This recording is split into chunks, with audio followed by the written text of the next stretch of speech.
And before we leave you, we have our own resident decorating guru, Mr. Page. Thank you so much for being here. Thank you. You've got pastels everywhere, so the only missing one thing, Easter is on its way. That's right. What are some tips you're offering folks now? Well, we're going to talk first about Palm Sunday. You know, a lot of us at church, we decorate, but we don't decorate in our homes, and it's so easy to do with the palms. So we're going to start with this arrangement right here. Hey, Rick. Hey, darling, how are you? Sneaks up on us. Are you okay? Yes, this is just a $10 palm plant that we've just cut some of the leaves off our palms. You can't even tell the plant's been hit at all. Stuck them in this vase. Those are bells of Ireland. Yeah, bells of Ireland. It's green on green on green, which we just That's love. gorgeous. So it doesn't take away from the palm, but just a lovely, easy arrangement. Just cut fern off the fern in my yard. Have you actually ever smelled bells of Ireland? It actually smells like Irish Spring soap. Oh, is It does. No, Don't use it as soap, though, right? Well, maybe I should promote that product, but I'm just saying that actual flower or plant smells like soap. Well, and we're told it grows here, but I haven't found anyone I've so never seen it grow successful out. at it yet. It's called, the actual name is Bells of Ireland. Really pretty. It's magnificent. A lot of impact for very little cost. And then we're going to come down here for Easter. This is our little cement bunny that's in the yard that had a dead plant in it. I pulled it out and we just stuck the produce and some of the little flowers, the Gerber daisies and the stalk. And those carrots did not have greens on them, so I just stuck parsley in there. So it looked Well, like it looks wonderful. Yeah. Very festive. It's all real produce. Yeah, all real. And real flowers. Easy to find, easy in your produce department. We've got our little basket here. This is a dollar store basket. You can see on this side without the moss. We just took the spray adhesive and stuck the sheet moss on it, stuck different moths and leaves in here. Wow. Now, this looks very expensive, or that it could have been.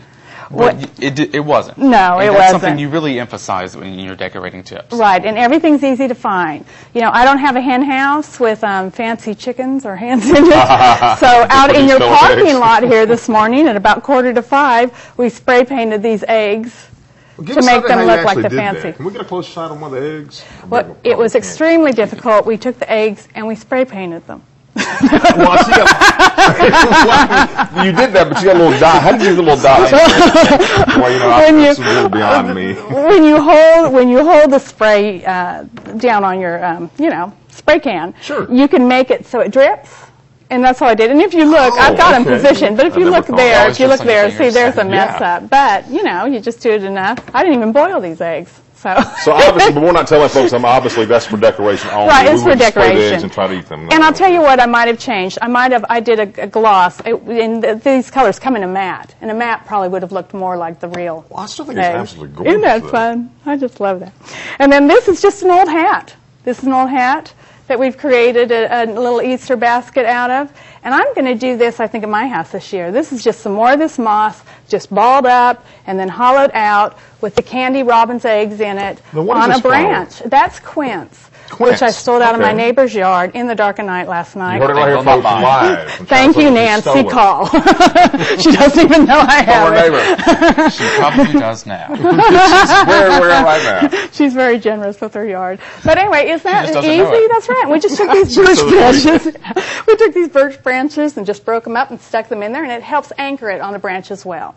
Napa cabbage with the flowers stuck straight in it, and radishes at the bottom. Very fragrant lily. And then, as we do, we just dump these flowers and produce in, or not flowers, it's all produce in this. We have breakfast right No, here. I never thought produce could be so decorative until you brought this in this morning. And I said, what is she doing with that? And then you started constructing this. Right, and there's 24-hour grocery store. Yeah. Any, your corner market, you can get these things. And this is what I like. Okay, here's just a little toy bunny. So you can put him way down in here, and it looks like he's going kind after. of peeking up out of the produce. Well, no, not peeking out. I've got him upside down, Rex. Oh, do you have He's going. He's eating. He's going in there first to eat. Then this is a good little idea for a present for your neighbors or your neighbors' kids. It's just little dye color and some eggs and fun festive grass. And then as we've done again and again, the little bubbles that we fill up with things, we filled it up with candy, stacked them, and created that little candy display for Easter. So it really doesn't take much to pull this off. And again, it's the same concept. You've seen us do it again and again, just using different materials. Now you have some books as well that also gives examples on how to do these things inexpensively. Right. This Fearless Entertaining was our first book, and Fearless Entertaining Flowers is the one that came out this fall. And we'll be speaking, John David, the co-author, he'll be speaking at Jones for their Garden Day. It's on April 8th, and I'll be speaking on the 10th at Ellisville Library.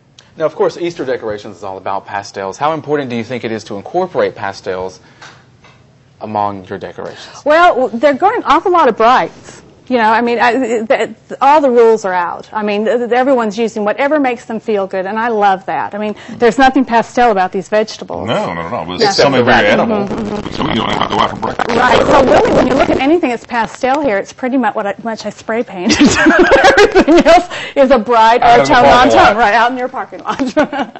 This is so very creative, though. And folks, I know it looks a lot more elegant and it looks more difficult to prepare than it really is. It is. Just use a little creativity and you got it. People just think they cannot do it, and you have to just start somewhere.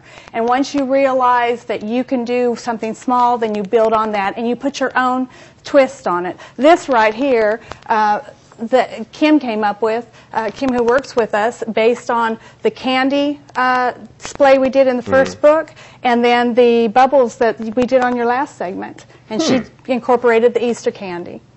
So none of this is really expensive. No, I mean, none of it. But it looks very elegant and very expensive. Especially this basket here. I love this.